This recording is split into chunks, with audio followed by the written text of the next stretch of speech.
game. Good morning of practice, and kind of thought they might have been just a little bit tight at the start of practice, but they loosened up and had a heck of a practice. I think it's, like I said yesterday, my experience has told me that it's really important to normalize things as much as possible, and it's hard. It's hard because of the significance of this game. But I thought that these guys, they got over it real quick. Whatever butterflies or anxiety they had towards starting practice, and had a really good practice. So that's good for us. And just another one in the books. Have good meetings this afternoon, and come back out tomorrow and keep working.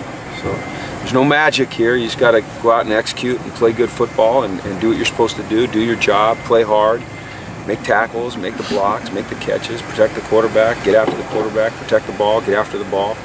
All those football coach speak cliches, I can give them all to you. So.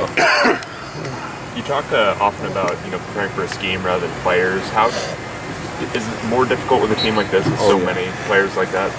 Yeah, I mean, I don't want to slight any of their guys, but there's 4 guys on their offense that just jump out at you. Matt Barkley jumps out at you. Marquise Lee jumps out at you. Robert Woods jumps out at you. Cyrus Red jumps out at you.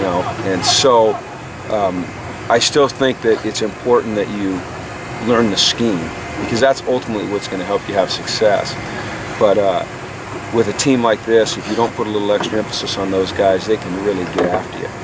The trouble with it is that there's not one, there's 4 and 5, because they're the other running back, they're third wide, they're tight end. I mean, they've got them all over the place. That's why they're, such a great offense. So, you got to have some wrinkles in what you do, but you still have to stick to the fundamentals, the things that you know best. When you make up your scout team, knowing those 4 guys, do you put guys there that you think can emulate that, or is it just kind of depends? You try, but I mean, who in the nation? In the entire nation, unless, like I said, unless we get Andre Johnson to come out here and practice, it's going to be hard to emulate Marquise Lee, Unless we can get Brandon Marshall to come out and practice, it's going to be hard to emulate Woods. So, but I'll tell you what, our look team guys take a lot of pride in what they do.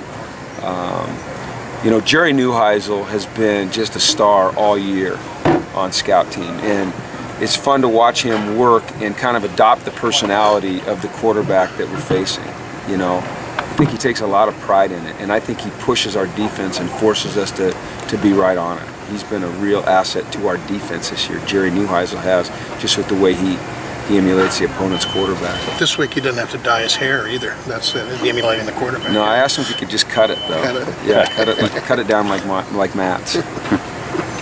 Jim, high emotion game, and these are 2 of the most penalized teams in the nation. Do you have to kind of talk to your guys about being careful about emotion? I think what's important is that it's going to be emotional. You gotta capture that emotion, because you want to have that emotion, but you got to control it. So absolutely, the last thing that I know that I want is chippiness on the field, because I think it takes away from the concentration that's necessary to perform a particular play.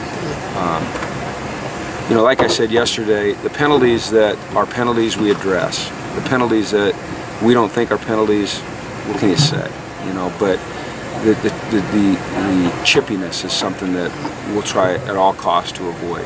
And you know what? I watch USC play on film, and I think they play with a lot of class and a lot of spirit as well. So I just don't think it's going to be an issue this week. I don't think it's going to drop to that level. What was the ratio after last week's games of penalties you addressed and penalties you didn't address? I can't remember.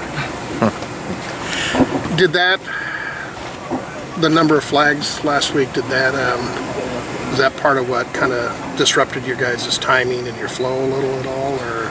I mean, I don't. Yeah, I think at times. Yeah, to be honest with you, yeah, I think at times it did.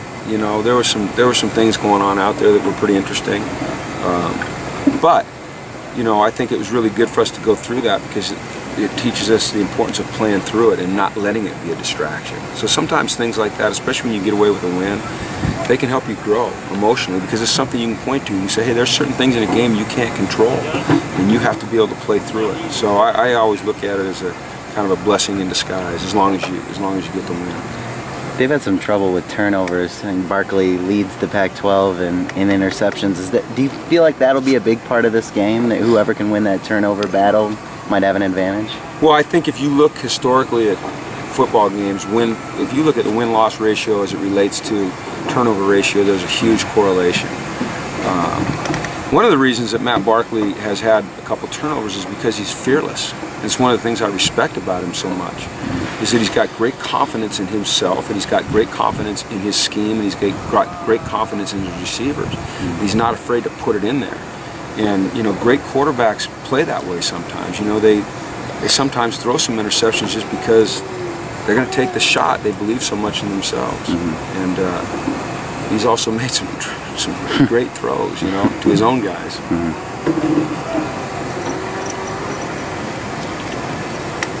You good? Yeah. You guys got nothing from the right over here? You're not yelling? No. Okay. All right. Thank you then.